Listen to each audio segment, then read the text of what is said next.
La memoria es en gran medida lo que nos define. Es nuestro archivo personal, sí, pero también es la herramienta con la que nos imaginamos el futuro. Ahora bien, ¿cómo funciona? O sea, ¿de qué está hecha? Pues ese es, sin duda, uno de los mayores misterios de la mente. Y aquí está la madre del cordero para la psicología cognitiva. La memoria, al final, es un concepto, algo que no podemos poner bajo un microscopio. Así que, antes de meternos en los modelos que intentan explicarla, tenemos que entender las herramientas, súper ingeniosas por cierto, que usan los científicos para medir algo que es en esencia invisible. Bueno, pues hoy vamos a hacer un viaje. Empezaremos viendo cómo se mide ese fantasma de la memoria, para luego saltar al modelo clásico, el de las 3 cajas. Después veremos cómo la cosa se complica y la memoria se vuelve mucho más activa. Y terminaremos con unos casos extremos que, nos revelan sus secretos más profundos. Lo primero es lo primero. Para poder construir un modelo de algo, antes tienes que poder medirlo. Y en el caso de la memoria, todo empieza con una serie de tareas diseñadas para ponerla a prueba. Los dos métodos principales son el recuerdo y el reconocimiento. A ver, para que nos entendamos, el recuerdo es como una pregunta de desarrollo en un examen. Tienes que sacar la información de la nada. El reconocimiento, en cambio, es como un examen tipo test. La respuesta está ahí, solo tienes que identificarla. La diferencia es abismal, ¿eh? Podríamos reconocer miles de fotos que hemos visto, pero intentar recordarlas todas de memoria, eso sería prácticamente imposible. Y hay otra distinción que es clave, la que hay entre la memoria explícita y la implícita. La explícita es de la que somos conscientes. ¿Qué cenamos anoche? Eso. La implícita, en cambio, es inconsciente, una influencia súper sutil. Por ejemplo, si vemos la palabra memoria, es muy probable que luego, si nos piden completar M-M-O-R-U, pongamos IA, y ni siquiera sabremos por qué. Vale, entonces, con todo esto en mente, ¿cómo se organiza la memoria? Pues en 1968, dos psicólogos, Atkinson y Shiffrin, propusieron un modelo que, aunque sencillo, fue revolucionario. Cambió las reglas del juego. Es el famoso modelo de las 3 cajas.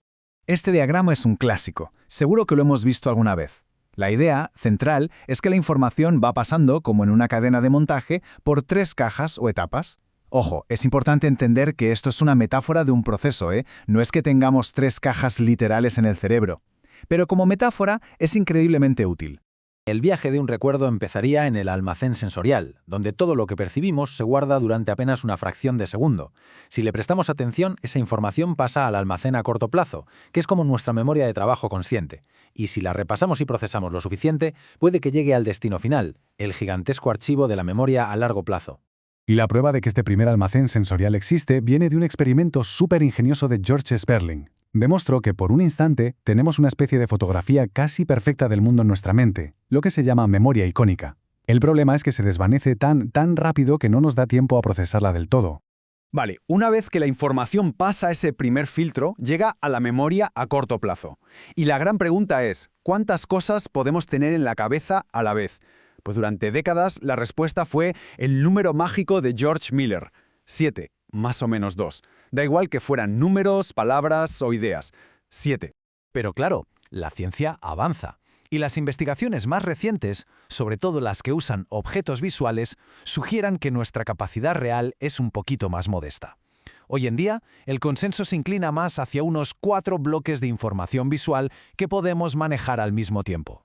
El modelo de las 3 cajas fue sin duda un antes y un después, pero sugería un proceso un poco pasivo, como si fuéramos meros archivadores de datos. Las teorías más modernas se centran menos en dónde se guarda la información y mucho más en cómo la trabajamos, en cómo la procesamos activamente. Aquí entra la teoría de los niveles de procesamiento. La idea es que la fuerza de un recuerdo no depende de en qué caja esté, sino de la profundidad con la que lo procesamos. Pensar en el significado de una palabra, eso es el procesamiento semántico, crea un recuerdo muchísimo más fuerte que si solo nos fijamos en si está en mayúsculas o si rima con otra palabra. Este cambio de enfoque se ve genial con esta metáfora. Dejamos de ver la memoria a corto plazo como un simple almacén, un trastero, para empezar a verla como una productora multimedia súper activa, una memoria de trabajo que no solo guarda cosas, sino que las mezcla, las manipula y las transforma. Y esta productora tiene sus propios departamentos, según el modelo de Alan Baddeley. El ejecutivo central es el director de orquesta, el que decide a qué prestamos atención. Luego están sus ayudantes. El bucle fonológico, esa vocecilla interior que repite un número de teléfono para que no se nos olvide, y la agenda visoespacial, que se encarga de las imágenes mentales. Y por último, un buffer episódico, que junta todo para crear una experiencia coherente. A veces, para entender de verdad cómo funciona algo, no hay nada como mirar los casos extremos, y las personas con memorias prodigiosas, o por el contrario, con graves problemas de memoria, nos han enseñado sobre su arquitectura más que casi cualquier otra cosa. Fijaos en el caso del memonista C. Su memoria parecía no tener límites, y todo gracias a un secreto, la sinestesia. Para él, los sentidos estaban mezclados. Cada palabra o sonido le provocaba una avalancha de imágenes, colores y sabores. Esto creaba recuerdos increíblemente potentes, pero tenía un precio. Le costaba mucho pensar en abstracto o simplemente seguir una conversación normal. Y en el otro extremo del espectro tenemos la amnesia. La amnesia retrógrada es la que borra el pasado, pero la anterógrada es quizás la más devastadora. Te impide crear un futuro en tu memoria. Y es esta última la que nos lleva al caso más famoso de toda la neurociencia. Su nombre era Henry Molaison, aunque durante décadas se le conoció solo por sus iniciales, H. Sufría una epilepsia tan grave que en 1953 los médicos tomaron una medida desesperada. Le extirparon partes de los lóbulos temporales, incluyendo una estructura clave llamada hipocampo. La operación funcionó. Sus ataques epilépticos casi desaparecieron por completo.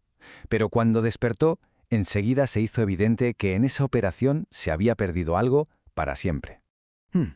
Recordaba perfectamente su infancia, pero era incapaz de crear ni un solo recuerdo explícito nuevo.